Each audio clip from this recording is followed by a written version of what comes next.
Und deswegen gehen wir jetzt direkt auch weiter nach Görlitz, wo ja Daniel Koop für uns aktuell ist. Das liegt ja an der Grenze zu Polen und eben auch an der Neiße. Und wir wissen ja, dass die insbesondere in Polen ja schon auch so viel Wasser geführt hat, dass es eben dort auch zu wirklich großen Überschwemmungen und Hochwassern kam. Die Schäden entsprechend groß. Und insofern guckt man natürlich mit Sorge auch auf den Pegelstand der Neiße dann hier auf der deutschen Seite. Ja, Daniel, wie ist denn bei dir jetzt der aktuelle Stand an diesem Dienstagmorgen? Görlitz steht ja immer wieder, wenn wir Hochwasser aus Osteuropa bekommen, im Fokus.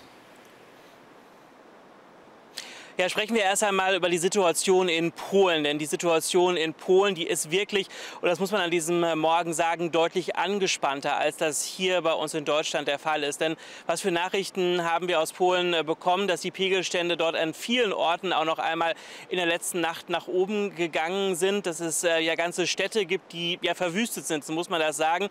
Auch der japanische Ministerpräsident Tusk, der hat sich gestern ein Bild vor Augen gemacht, hat sich ja mit Rettern unterhalten, hat sich mit den Bewohnern auch vor Ort unterhalten und hat 240 Millionen Euro Soforthilfe versprochen. In ganz vielen Gebieten in Polen an der Neiße hat man den Katastrophenfall ausgerufen.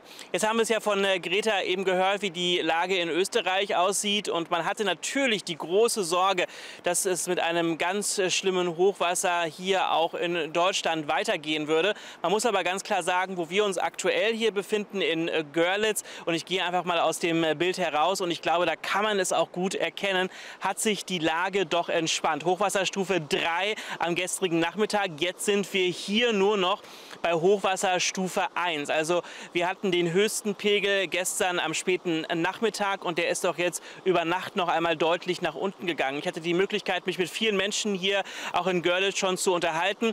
Die Menschen haben mir gesagt, wir sind sowieso an die Hochwassersituation gewöhnt. Man hat mir aber auch gesagt, dass man hier in den letzten Jahren wirklich viel investiert hat, auch was den Hochwasserschutz angeht. Und auch das scheint sich momentan hier auszuzahlen. Es gab einen Vorfall, über den müssen wir auch sprechen, und der spiegelt einfach auch noch mal wider, wie gefährlich eine solche Hochwassersituation ist, auch wenn die Pegel nach unten gehen. Denn wir hatten die Situation, dass eine Frau hier ganz in der Nähe von einem Hotel sich die Hochwassersituation anschauen konnte. Sie ist dann hier in die Neiße reingefallen, ist 1 Kilometer weit dann auch geschwommen, ist dann ja von Menschen gerettet worden. Das war wohl wirklich in letzter Sekunde. Deshalb gilt trotzdem die dringende Aufforderung von der Polizei und auch hier vom Innenministerium. Auf der einen Seite, gehen Sie nicht zu nah an die Flüsse ran, auch wenn die Pegel zurückgehen. Und ganz wichtig, die Deiche in der ganzen Region, die sind komplett durchgeweicht. Also auch da muss man aufpassen, und da wird ganz klar gesagt, bitte geht nicht in dieser aktuellen Situation auf die Deiche. Daniel, danke schön auch für diese Eindrücke direkt aus Görlitz.